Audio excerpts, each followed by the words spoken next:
Cada salmo que escribía David prácticamente reflejaba un testimonio de su vida. Lo que él pasaba, lo escribía, pero la mayoría de sus salmos son salmos de alabanza y de adoración. Y el Salmo 34 tiene una particularidad, que fue en el instante que él tiene que huir de una persecución injusta. Esta historia está en el libro de Samuel, empieza desde que David mató a Goliat. Y de ahí comienzan a suceder las cosas poco a poco, y llega un momento que el rey, que en ese entonces era el primer rey de Israel, el rey Saúl, comienza a tener celos, porque todo, dice la palabra de Dios, que todo el pueblo de Israel amaba a David, por su hecho glorioso, porque ustedes saben que eso fue una batalla muy conocida en el mundo, es una historia que todo el mundo conoce. Los niñitos, aunque no son creyentes, siempre cuando le cuentan la historia de David y Goliat, los niños se ponen felices y todos quieren ser como David, ¿no? David había hecho prácticamente una acción valerosa, valiente, llena del poder de Dios, porque Dios dice en su palabra que no es con ejército, ni es con fuerza, sino es con su Santo Espíritu. Él venció, no porque tenía la piedrita, ni porque tenía la onda. Esas fueron las herramientas complementarias. Pero lo más importante que hizo David en esa acción fue invocar el nombre de Dios. Y eso es lo que nos enseña este salmo. Todos sus salmos nos enseñan.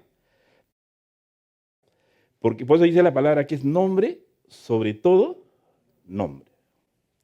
Y este salmo, casi el instante, él comienza a alabar porque se ejecuta su persecución. Por el capítulo 20 de 1 Samuel, ¿por qué mató Caín a Abel? Por envidia. Igualito le sucedió a David. Lo quería matar por envidia. En esta enseñanza David nos enseña muchas cosas. ¿Por qué? Él huye a una cueva, a la cueva de Adulán, porque ya estaba su plan de ejecución, o sea, ya había mandado a Saúl para matarlo, y él mismo inclusive se encarga de perseguirlo para matarlo, y él se refugia. Y mira, se refugia en una cueva, y los primeros que vienen fueron su familia, sus hermanos, sus padres. Y seguidamente, ¿quiénes se les une? Como 400 hombres, dice, endeudados, afligidos, prácticamente todos los que en cierta forma de repente eran fanáticos de David. Y en ese instante, imagínense una cueva, o sea, la capacidad para albergar a 400 hombres y toda su familia debe haber sido muy incómodo, ¿no? Y ahí comienza a proclamar este salmo, el Salmo 34. Después, ustedes van a notar que en el Salmo 57 y en el Salmo 142 se complementa la historia del Salmo 34, porque es el desarrollo de las cosas que se dan en la cueva de Adulán. Pero bien, entonces, el Salmo 34 tiene un título, no sé en su Biblia. Los que tienen la Biblia digital no la van a tener, porque creo que no pasa eso. Dice, la protección divina. Y el Salmo dice, Salmo de David, cuando mudó su semblante delante de Abimelech, y él echó y se fue. Abimelech es el rey filisteo que se llama Aquís. Su sinónimo es Abimelech, ¿no? David, al verse descubierto, porque en verdad él quería camuflarse, porque quería meterse en una zona de enemigos para tratar de camuflarse de la persecución, y ellos se dan cuenta que no, oye, este es el que dice la gente que Saúl mató a miles y él mató a 10,000, no, este es ahí. Y David se hizo el loco, comenzó a babear y todas esas cosas, y no le creyeron y se dieron cuenta y tuvo que huir. Y ahí, en este instante, es como que escribe este salmo, ¿no? Y les cuento esto porque quería hacer esta introducción, porque algo similar me pasó a mí. Por eso que es una palabra que el Señor me habló en sueños, porque yo estuve más o menos en una situación similar, ¿no? Y ese es el título de nuestra prédica, dice el 4, busqué a Jehová y él me halló y me libró de todos mis temores. Nosotros los creyentes, cuando ya tenemos algo que nos acontece, una cosa fuerte, ¿qué cosa hacemos? Buscar socorro de Dios. Sabemos que nosotros podemos elevar nuestros ojos, nuestras manos al cielo y clamamos a Dios, ¿no? Entonces, yo pasé algo similar, tuve un trabajo que estuvo pendiente hace muchos años, ¿no? Reclamos con un cliente importante en la gran minería, y resulta de que decidimos ejecutar el trabajo a partir del 25 de junio pasado, y teníamos un plazo de ejecución como casi de dos eventos de 15 días cada uno, y debíamos terminar el 31 de julio. Y no tienen idea porque era un trabajo, yo había contratado a un ingeniero americano para que nos asesore en todo eso, y a la hora de la verdad el ingeniero americano nos dijo, ¿sabe qué? Yo nunca he hecho esta maniobra para instalar este sistema en una máquina de este tipo. Toda mi vida he trabajado en grúas gigantes, casi todos los puertos de América, de todo el continente americano están llenos de sus equipos, son los equipos que trabajan en esas grúas. ¿Han visto esas grúas que trabajan descargando los contenedores, no? Y todos son sistemas lineales, pero un sistema curvo nunca vivía. Y bueno, se me agravó la situación, porque imagínense, si lo contraté, nos costó mucho dinero traerlo a él, y en la parte más crucial del trabajo, hacer la maniobra para subir este sistema a la máquina gigante, que es un bucket well que le dicen rotopala, que carga transporta 4.500 toneladas por hora, y teníamos que hacer el trabajo exacto. No tienen idea cómo clamé, busqué al Señor para que me dé sabiduría y me muestre cómo debía hacer la maniobra correcta para subir este sistema preensamblado, que el americano, claro, lo hizo el preensamble en el piso, pero había que subir a la máquina. Y el Señor me respondió. En sueño me dijo, hay que hacer esta maniobra, y así lo vas a subir. Se hizo así, y para la gloria de Dios, el trabajo, la parte más crucial era subir ese sistema a esta máquina gigante. Comenzamos a hacer el montaje definitivo, y vinieron pruebas tras pruebas. Al final, para la gloria de Dios, salió el equipo. Cuando lo energizamos, arrancó, y en el primer intento esa máquina estaba funcionando. Dije, Señor, los burladores, como decía antes la pastora en la introducción, porque me veían en pleno trabajo a mí con las manos, oye, ¿a quién estás clamando? Decían, ¿a quién estás hablando? Yo le clamaba al Señor, y el Señor me respondió. Por eso que el Señor me puso en mi corazón este salmo, porque algo parecido a lo que pasó a David. ¿Por qué? Porque no nos olvidemos que nosotros somos influyentes con toda la gente que tenemos a nuestro alrededor. David escribió este salmo para ver la situación de esos 400 hombres que estaban totalmente decepcionados del rey Saúl y se habían unido a él en su causa. Imagínense semejante tarea de David para transformar el corazón de estos hombres que se habían sumado prácticamente se puede decir, a esta escapatoria, ¿no? Y bueno, y así fue que el Señor puso en mi corazón esto, y dije, voy a compartir este salmo. Y normalmente el Señor nos da solamente nos da una porción, ¿no? Entonces dije, Señor, voy a escudriñar tu escritura y para saber todo. No tienen idea, tuve que leer todo el libro de Samuel, ida y vuelta, Primera de Crónicas, para poder enfocar en este asunto. Y la verdad que es un salmo precioso. Dice la primera parte, los 3 primeros versículos del Salmo 34, dice, que es un canto de acción de gracias. Bendiciré a Jehová en todo tiempo, dice, su alabanza estará en continuo de mi boca. En Jehová se gloriará mi alma, lo oirán los mansos y se alegrarán. Engrandeced a Jehová conmigo y exaltemos aún su nombre. Mira la importancia, por eso decía hace un momento, y por eso que todo servicio empieza con alabanza. Nosotros debemos empezar alabando a nuestro Dios. El único que se merece todo, es el único. Ese nombre que es sobre todo nombre es el único que tiene méritos en todo lo que nos acontece en nuestra vida. Y David nos enseña y compone este salmo para decirle a estos hombres, mira, no interesa, no importa. Lo único que tenemos que hacer es alabar a Dios. Normalmente para el hombre racional, ¿pero qué es esto? Esto es una locura. Y me pasó la primera vez cuando vine a mi primer servicio, que muchos alababan, lloraban, y yo no sabía qué pasaba, ¿no?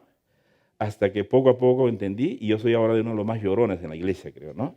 No es porque nos quebramos por dolor, por tristeza, sino de gozo y de alegría. Y eso es lo que está haciendo David. David se da cuenta de que su alegría en Dios contagiará a otros. Lo oirán los mansos y se alegrarán. Están pensando en los 400 hombres que se han presentado a la boca de la cueva para unirse a su causa. Son los mansos los que han visto privados de tierras, de trabajo, recursos y familia bajo el reinado de Saúl.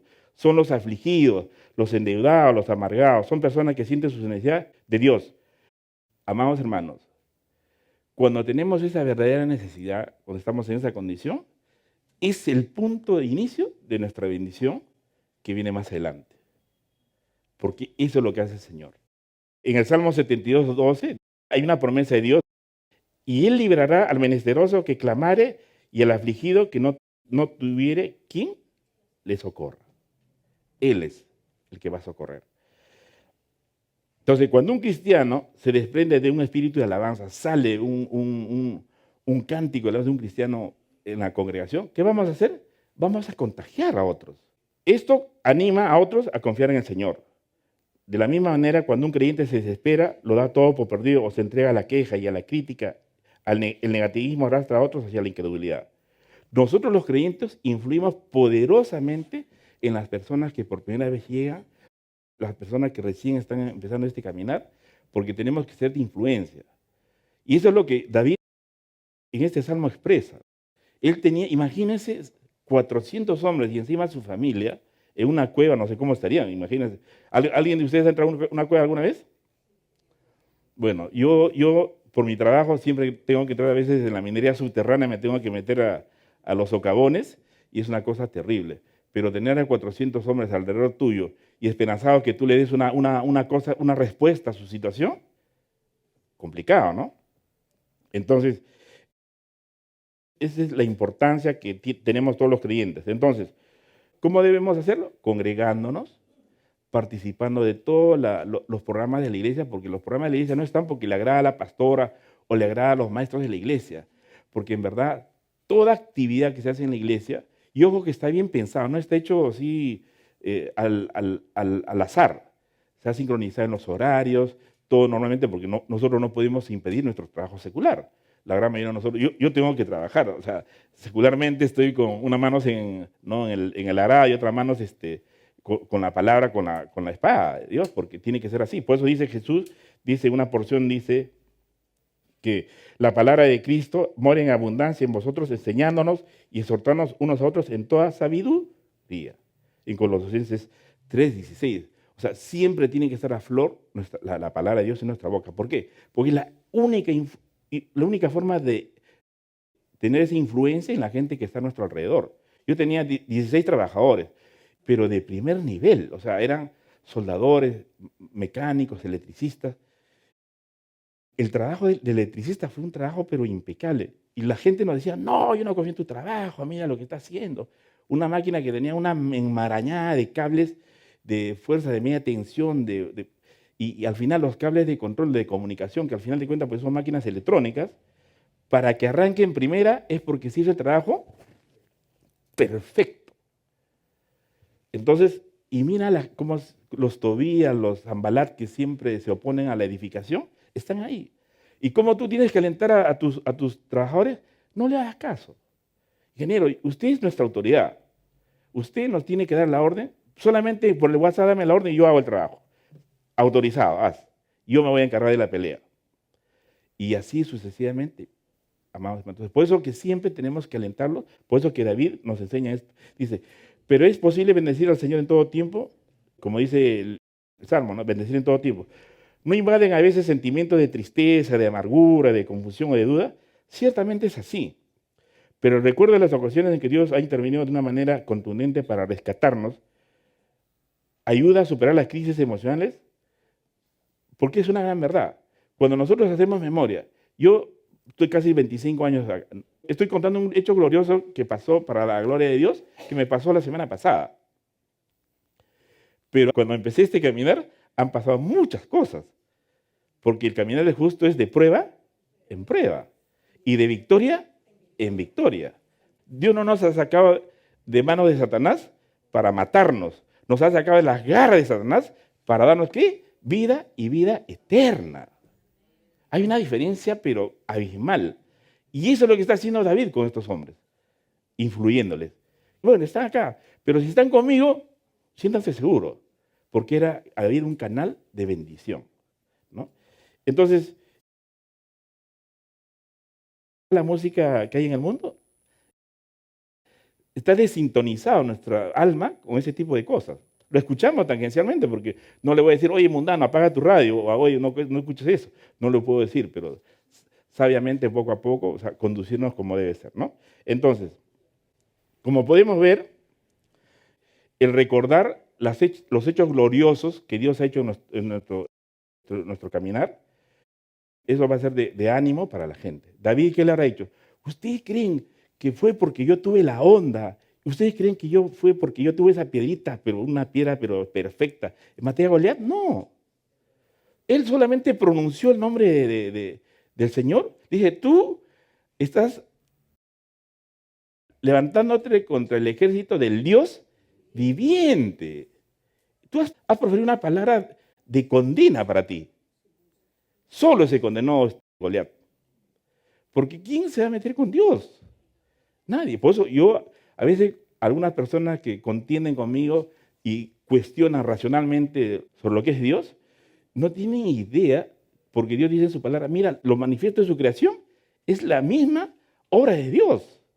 No creen eso muchas veces. Pero bueno, entonces, eso es importante recordar nuestros tiempos para decirles a ellos, o sea, los que nos rodean, porque también en la casa tenemos nuestros angustiados, nuestros endeudados. ¿Quién no tiene en su familia parte de estos 400? Creo que lo tenemos casi todos, ¿no? Miren, en la segunda parte, dice, del versículo 4 al versículo 10, busqué a Jehová y él me oyó y me libró de todos mis temores. Ese es el versículo central. Amados hermanos, no tienen idea la situación que pasé, porque yo nunca he estado tanto tiempo metido en el desierto, porque esta mina está en el desierto, y que en el día el sol era atroz. Tuve que pedir el consejo de una chica que vende los bloqueadores de máximo nivel para protegerme, porque quema el sol allá, y el polvo de hierro, el polvo de mineral es atroz. Y en las noches, porque teníamos que trabajar casi a veces algunos días hasta medianoche, la neblina súper helada. Creo que ni en Ticlo, porque ustedes saben que yo soy de Jauja y he pasado Ticlo, pero a cada rato. Ese frío de allá, porque es húmedo, es más cruel que el frío de Ticlo. Y soportar y no ser de aliento para ellos hubiera sido una cosa. Tenía que estar ahí con el zapato de seguridad que pesa un montón, esos zapatos de acero, caminado, pero tenía que hacerme el valiente para estar al lado de ellos, para poder animarlos a que no desmaye. Bien, dice, la segunda porción dice, busqué a Jehová y él me oyó y me libró de todos mis temores. Los que miraron a él fueron alumbrados y sus rostros no fueron avergonzados. Este pobre clamó y le oyó Jehová y lo libró, dice, de todas sus angustias. Este es un versículo que lo recitamos como poesía, todo el mundo, ¿no? Pero este salmo fue escrito justo en la cueva de Adulán. El ángel de Jehová acampa alrededor de los que le temen. ¿Y qué dice? Y los defiende. Gustad y ved que es bueno Jehová, dichoso el hombre que confía en él. Temed a Jehová a vosotros sus santos, pues nada falta a los que le temen. Los leoncillos necesitan y tienen hambre, pero los que buscan a Jehová no tendrán falta de ningún bien. ¿Amén? Esa es una gran verdad. ¿Alguna vez nos faltó un pan en la mesa? Dice en la mesa, el justo nunca deja de faltar sus provisiones. El Señor es fiel a sus promesas y esa es una gran verdad. Eso les estaba diciendo David a sus hombres. No tengan miedo, el Señor está con nosotros, no va a faltar nada. Imagínense, ¿se acuerdan cuando Elías estaba en una época de hambruna de 3 años y medio? ¿Quién los alimentaba? Los cuervos. Imagínate un cuervo que es carroñero, que es hambriento, ese ave. Imagínate, tenía que llevarle el pastel a Elías para que sobreviva. Es que Dios es soberano. Toda su creación lo obedece al 100%. Nosotros a veces no lo obedecemos al 100%. Y por eso es esta palabra, porque nos está enseñando. ¿Ya? ¿Por qué Dios permite que sus hijos sufran necesidades o nos pase a nosotros situaciones? ¿Cuál es el motivo? ¿Porque David estaba en este escenario por injusto o por pecador? No, porque simplemente, ¿quién es el que se opone al caminar de un justo? El diablo, porque dice, el diablo que dice, anda, como dice, ¿como quién? Como león rugiente buscando a quién devorar. Y por eso dice, busqué a Jehová y él me oyó y me libró de todos mis temores. Esa es una gran verdad. Yo estoy compartiendo esta porción, amados hermanos, porque yo clamé y él me libró de mis temores. Y Jesús afirma que el Padre sabe todo lo que necesita. O sea, Dios sabe. Él es un Dios omnisciente. Es una característica de nuestro amado Dios. Él antes que él ya sabe. Pues sabe todo, absolutamente todo. Y nunca va a permitir que pasemos hambre o necesidad. Ojo, nos hace pasar por momentos. ¿Por qué? Porque nos está probando. Los tuvo en el desierto, ¿por qué? Porque dice la palabra en Deuteronomio 8:3, y te afligió y te hizo tener hambre, dice, y te sustentó con maná, comida que no conocías tú ni tus padres. Deuteronomio 8:3. Dice, para hacerte saber que no solo de pan vivirá el hombre, mas de todo lo que sale de la boca de Jehová vivirá el hombre. Entonces, acá podemos entender, David les está diciendo a sus 400, no se preocupen, va a haber situaciones difíciles, pero Dios nos está probando, nos va a probar, porque de acá vamos a salir como oro refinado, pues es una prueba. Después de la prueba, amados hermanos, después de este peregrinaje que tenemos acá en la tierra, Dios va a hacer que cada uno de nosotros sea una persona diferente. Si ustedes hoy día hacen una parada del tiempo que conocieron a Jesús al día de hoy, ¿son mejores o peores que antes? Somos mejores, todos.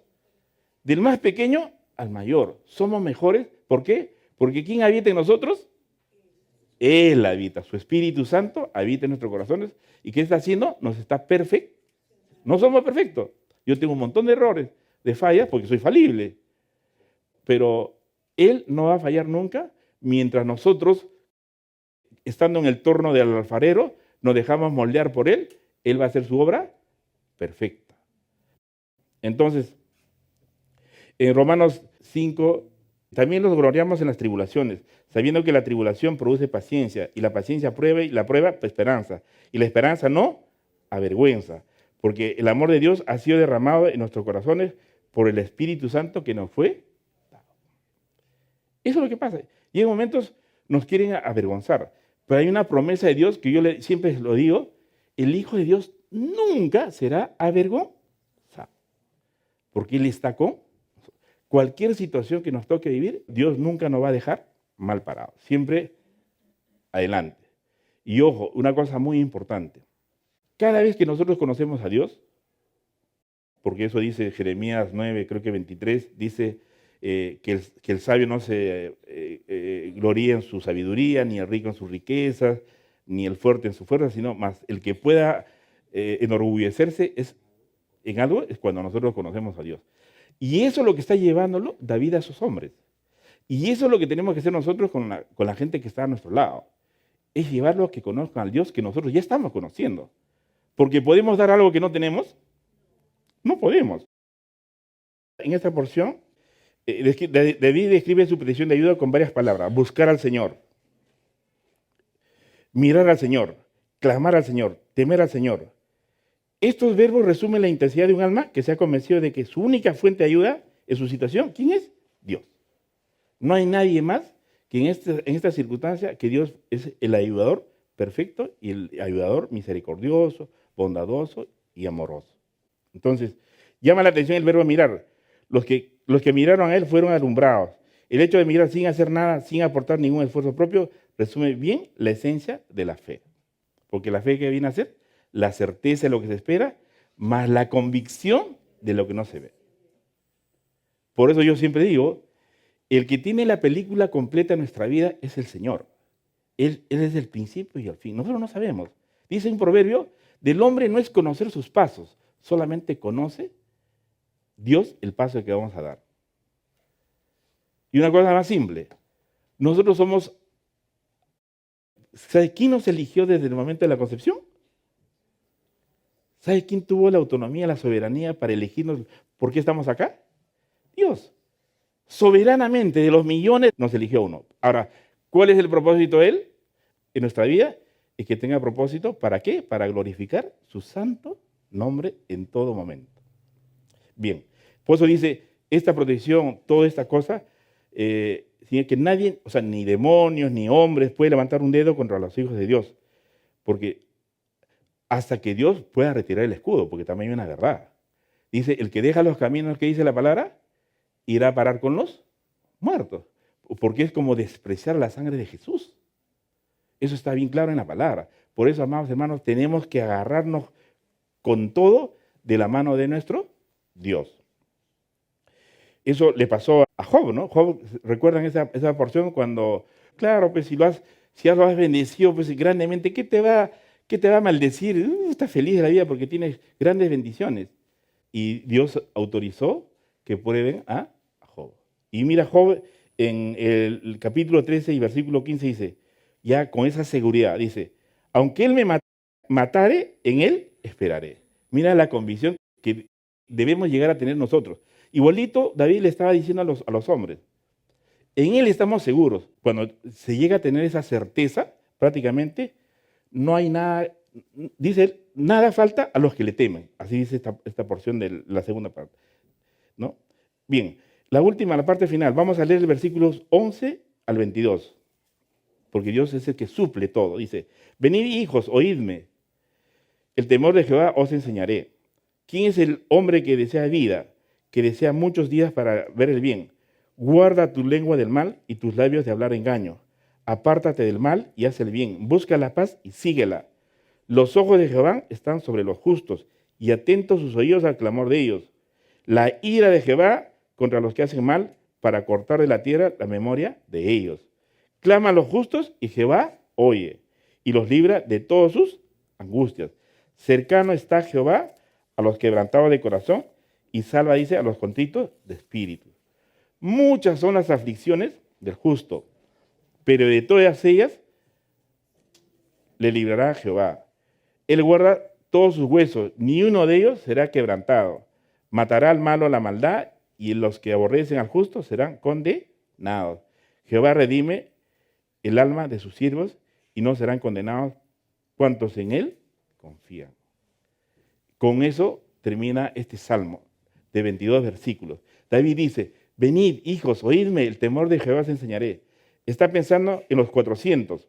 La preparación más importante para un futuro incierto es que el corazón de cada uno esté en condiciones, nutrido plenamente por el temor del Señor. Amados hermanos, por eso dice la palabra de Dios que el principio de la sabiduría es el temor de Dios. La primera vez que se escucha sobre el temor de Dios, lo pronunció nuestro padre de la fe, Abraham, en el capítulo 22 del libro de Génesis, cuando Dios le ordenó que sacrifique a su único hijo Isaac. En ningún momento Abraham cuestionó al Señor, Señor, pero tú me dijiste que en él será la descendencia, como las arenas del mar, como las estrellas del cielo. ¿En algún momento cuestionó Abraham? Nunca cuestionó, hasta que alzó su mano con el cuchillo para degollar a Isaac. ¿Y qué le dijo Dios? Detén tu mano. Ahora sé que me teme. La prueba después de la muerte de Jesús en la cruz y que un ser humano pueda pasar en la tierra, lo pasó nuestro padre Abraham. Por eso que es el padre de la fe. Amados hermanos, esto es muy importante porque este es un caminar de fe.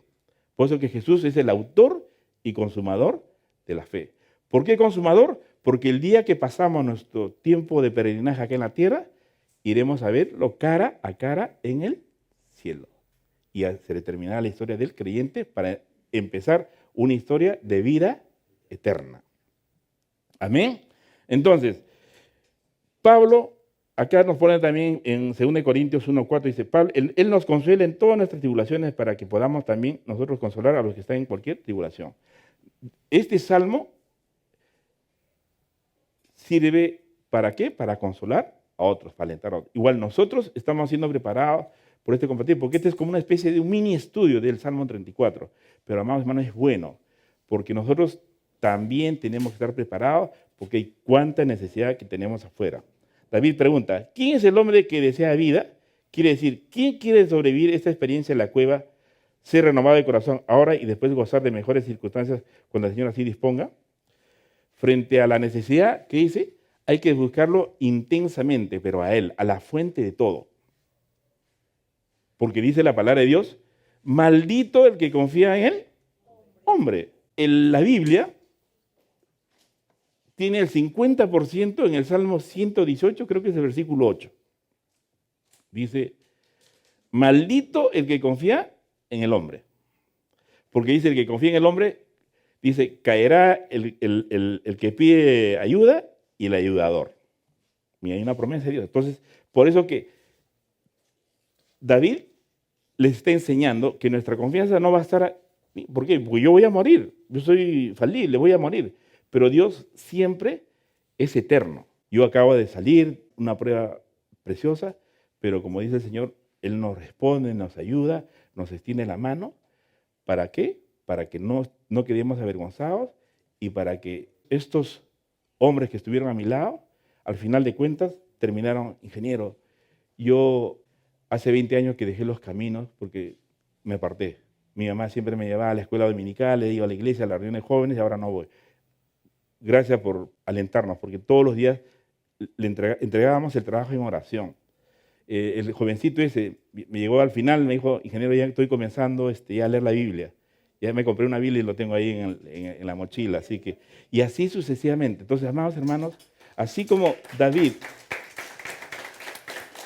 para la gloria de Dios, amados hermanos. Entonces, así como David nos enseña en este salmo cómo es que tuvo que ministrar a 400 hombres, nosotros de la misma forma hoy día, porque en la situación que estamos viviendo de desesperanza, de las cosas que nos está pasando a todos, en todas las familias hay problemas. Nosotros tenemos que ser como David. Y David, de esos 400 hombres, ¿cuál fue el propósito final? Se convirtieron en los valientes de David. Esos 400 hombres que estuvieron con David llegaron a ser los capitanes y llegó a formar 30 hombres que fueron valientes, que está escrito en 1 Crónicas capítulo 11, está acerca de la descripción de cada valiente. Había un valiente que es Eleazar, me acuerdo mucho de este hombre, que dice que agarró con una espada y creo que mató 800 hasta que su espada se quedó soldada a su mano. Increíble las cosas que estos hombres pasaron. Pero una cosa es importante, yo nunca me he imaginado. Mira cómo fue la transformación después de estar en la cueva con David. Dice en 1 Crónicas 11, la parte final dice, sus rostros eran como rostros de leones y eran ligeros como la gacela sobre las montañas. ¿Se imaginan cómo fue la transformación de estos hombres? Después de haber sido los que estaban en angustia, con pena y con todo, convertirse prácticamente en la base de lo que es hoy día Israel. Y esto se está predicando, ¿por qué? Porque la palabra de Dios dice es viva y eficaz. Y nos está preparando a nosotros. Finalmente, amados hermanos, para terminar, invito a los hermanos de la alabanza. David, amados hermanos, nos repite una y otra vez que el secreto de todo esto, ¿qué cosa es? La adoración. Él les enseña ¿qué cosa? Adorar. Pronunciar el nombre que es sobre todo nombre. Y dice el Salmo 51, que es un salmo que siempre nos ministra. Vamos a leer el versículo del 15 al 17. Señor, abre mis labios y publicará mi boca tu alabanza, porque no quieres sacrificio que yo lo daría, no quieres holocausto. Los sacrificios de Dios son el espíritu quebrantado, al corazón contrito y humillado, no despreciarás tú, oh Dios. O sea, el secreto de David fue llevarlos a estos hombres, ¿a qué? A una adoración verdadera.